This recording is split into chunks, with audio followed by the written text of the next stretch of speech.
शायद जोधपुर की ऐसी कोई संस्था नहीं रही होगी जहां वो अध्यक्ष, मंत्री या संरक्षक या किसी पद पे न रहे हो। जोधपुर की 200 से ज्यादा संस्थाओं को संभालता था वो एक आदमी। गीता भवन जैसी विराट संस्था भी वही संभालते थे। पर उस आदमी का नियम था, बड़ी ऑफिस थी, बड़ा बिजनेस था, जमीनों का बड़ा धंधा था।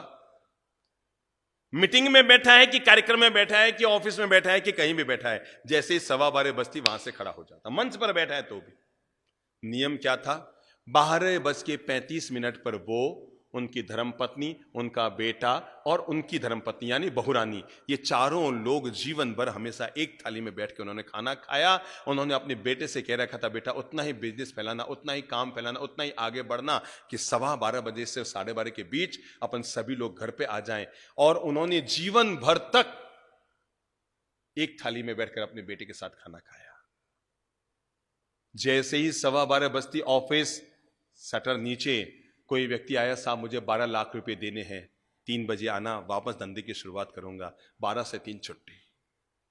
मैंने खुद ने देखा हुआ है, कोई व्यक्ति आया और उनको कहा, साहब 15 लाख का वो जमीन वो देना है, मैं लेके आया हूं थैले में, भैया अब मेरा बेटा मेरे भोजन के लिए इंतजारी कर रहा है, 3 बजे वापस आना, धंधे के बाद उस समय करूंगा।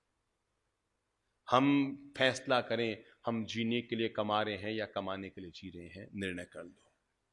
हम जीने के लिए कमा रहे हैं तो जीवन को व्यवस्थित कीजिए, और केवल कमाने के लिए जी रहे हैं तो अंधाधुंध लगे रहिए, इकट्ठे करते रहिए। अपने हर कार्य को व्यवस्थित कीजिए और घर को अपना टाइम जरूर दीजिए। बच्चे खाना खा रहे हैं, आप भी पास में बैठिए। कोई वहां धंधे में है, कोई वहां दुकान में घूम रहा है, कोई किटी पार्टी में घूम रही है, कोई किधर घूम रही है, और घर बड़ा अव्यवस्थित चल रहा है। घर की अपनी मर्यादाएं हैं, घर की अपनी शालीनताएं हैं। साथ में बैठ के भोजन करो, साथ में बैठ के भजन करो। अगर आप चाहते हैं परिवार में प्रेम रहे तो साथ में बैठ के भोजन कीजिए। अगर आप चाहते हैं समाज में प्रेम रहे तो साथ में बैठ के भजन कीजिए। पर घर को अपना टाइम जरूर दीजिए। रात को सोने से पहले 15 मिनट, अगर घर में बूढ़ी मम्मी है, बूढ़ी दादी सा है, तो सीधे अपने बेडरूम में मत घुसिए कि नहाए धोए खाए पिए ऑफिस से आए और सीधे बेडरूम में घुस गए। ना बाबा ना, आपकी दादी, आपकी मम्मी भी आपका 10 मिनट समय लेने की हकदार है।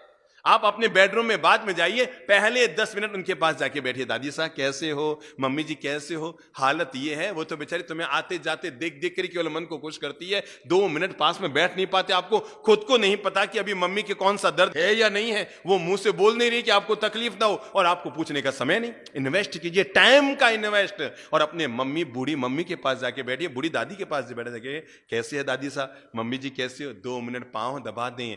मेरे भाई, अगर आपके घर में 80 साल की बूढ़ी दादी माँ है, 90 साल की बूढ़ी दादी माँ है, आप बड़े किस्मत वाले हैं। क्योंकि याद रखना, बूढ़ा पेड़ फल तो नहीं देता है पर छाया जरूर देता है। और आप किस्मत वाले हैं कि वयोवृद्ध लोगों की छाया है। उनके पास जाओ, 10 मिनट उनके पांव दबा दो।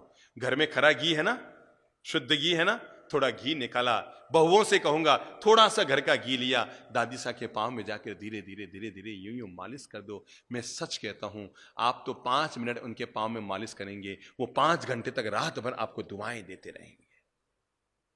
जो बहुएं, जो बच्चे रात को सोने से पहले अपने दादा दादी की सेवा करके सोया करते हैं, उनकी रात रात नहीं होती, उनकी हर रात दिवाली बन जाती है।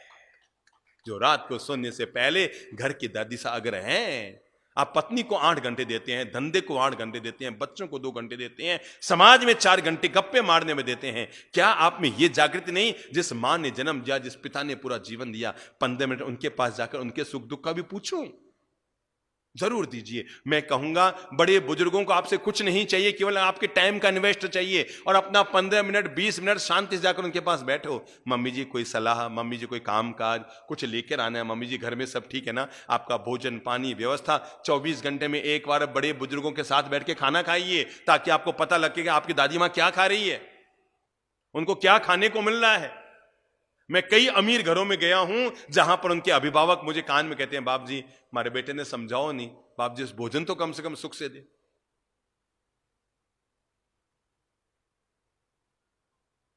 सब कुछ हमने बड़े बुजुर्गों को भाग्य भरोसे छोड़ दिया। कई लोग तो ऐसे हैं जो जॉब के नाम पर, धंधे के नाम पर बेचारे बूढ़ी दादा दादियों को गांव में छोड़कर आ गए, अपने धंधे में लग गए। पत्नी को साथ लाना आपको याद रहा, बच्चों को साथ लाना आपको याद रहा, पर बूढ़े माँ बाप को साथ लाना आपको याद नहीं रहा। वे वहीं रह गए।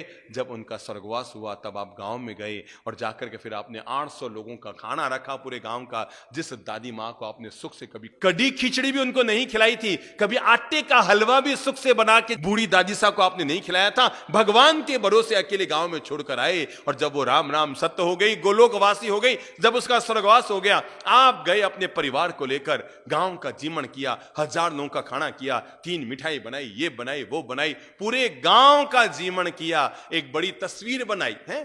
फ्लैक्स में बूढ़ी दादी साहब की एक बड़ी तस्वीर बनाई, गांव वालों को इकट्ठा किया, शांति पाठ का आयोजन किया, तस्वीर के आगे बड़ी सी माला लगाई, कांच लगाया और बड़ा सा दीपक जलाया, धूप जलाया और थाली लेकर आए मां जी को चढ़ाने के लिए।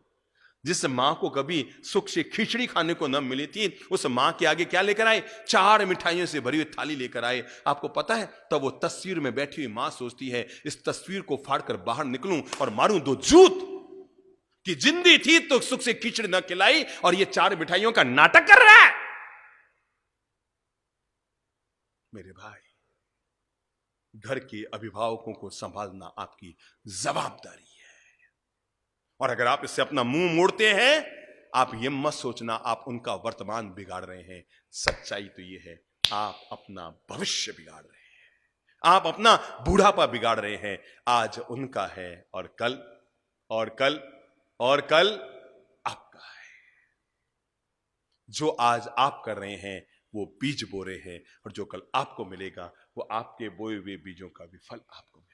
आज की जो बात आपसे अनुरोध करना चाह रहा हूं वो है, मन बना लो। मैं अपने घर के बड़े बुजुर्ग अभिभावकों का मान सम्मान गौरव का ध्यान रखूंगा, उनको अपना समय दूंगा, उनके साथ थोड़ा बैठकर मीठी बातें करूंगा, उनके सुख दुख की बातें करूंगा, उनसे सलाह लूंगा, उनका मार्गदर्शन लूंगा।